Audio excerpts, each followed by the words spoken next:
Depuis l'avènement de la transition au Mali en août 2020, l'on assiste à la nomination des personnes sans expérience et sans parcours aux postes stratégiques dans les institutions et au sommet de l'État. Quoi de plus normal, si cela permet aux 5 colonels de se faire entourer par des camarades de confiance. Cependant, force est de le reconnaître, certaines communications des personnalités de premier plan sur des grands sujets de la nation ne sont pas de nature à rassurer. Atteintes par la diarrhée verbale devant les micros des médias, ces personnalités ne se réservent point à dire tout ce qui passe par leur subconscience. N'est-il pas temps pour les autorités de la transition à donner une trajectoire sérieuse à leur communication? C'est sous cette transition qu'on a entendu des propos jamais tenus auparavant depuis 1960, date de l'accession de notre pays à la souveraineté nationale et internationale.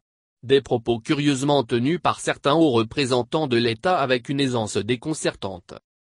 Du gouvernement au Conseil national de la transition, CNT, beaucoup de ces personnalités publiques, pour cause d'inexpérience ou de mauvais caractère, méprisent leur rang dans la société ou se fichent des règles de fonctionnement de l'État, ce qu'il faut dire ou ne pas dire. Et l'attitude de certains rend difficile certaines missions pour l'État. Ce qui doit être un secret n'est plus un secret aujourd'hui. Des propos qui ne doivent pas être tenus par des dirigeants sortent de leur bouche sans crainte ni aucune retenue. On se rappelle des conduites incongrues d'Issaka Oudjim au moment où il siégeait au CNT. Ou des propos contiennent dans les prestations humoristiques devenues l'apanage de l'honorable conseiller Aboubacar Fomba.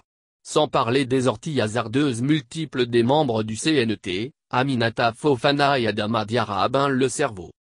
Tout récemment, celui qui se distinguait par ses interventions bien construites et structurées a cassé le pot sur la place publique. Il s'agit du premier vice-secrétaire parlementaire du CNT, Dr Amadou Albert Mega.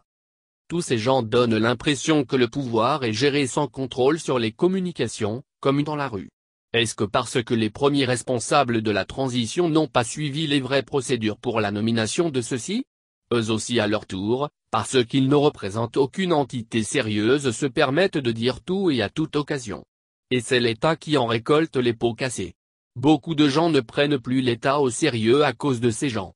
Souvent on pense que les déclarations pompeuses à la Boubou Mabel que les honorables conseillers le cerveau et Fomba exposent sont du gouvernement et de président de la transition. Des choses qui n'ont rien à voir avec la réalité et qui ne figurent dans aucune partie du plan d'action gouvernemental. C'est simple, comme ceux qui tiennent des propos irresponsables sont majoritaires du CNT, le président de cette institution de l'État en l'occurrence le colonel Malik Diop peut mettre en garde ces gens qui donnent une mauvaise image à l'État. En ce qui concerne la communication, il pourra donner des directives à prendre. On sait que par le passé, il avait pris des mesures allant dans ce sens notamment en ce qui concerne l'image qu'on donnait à la France par certains de ses conseillers, même si elles n'ont pas été suivies comme il le faut. Et aujourd'hui, il est nécessaire pour lui de recadrer ses collègues, notamment ceux qui sont taxés d'être ses plus proches collaborateurs comme le Dr Amadou Albert Mega. Même si ce pouvoir est acquis en grande partie dans la rue, il est judicieux qu'on choisisse bien ceux qui doivent travailler dans les organismes de l'État. N'importe qui ne peut pas occuper un poste important dans un État. Il faut des hommes cultivés, expérimentés et qui ont l'amour de ce pays. Sinon Malikura Tazira est parsemé de calo-calo-can.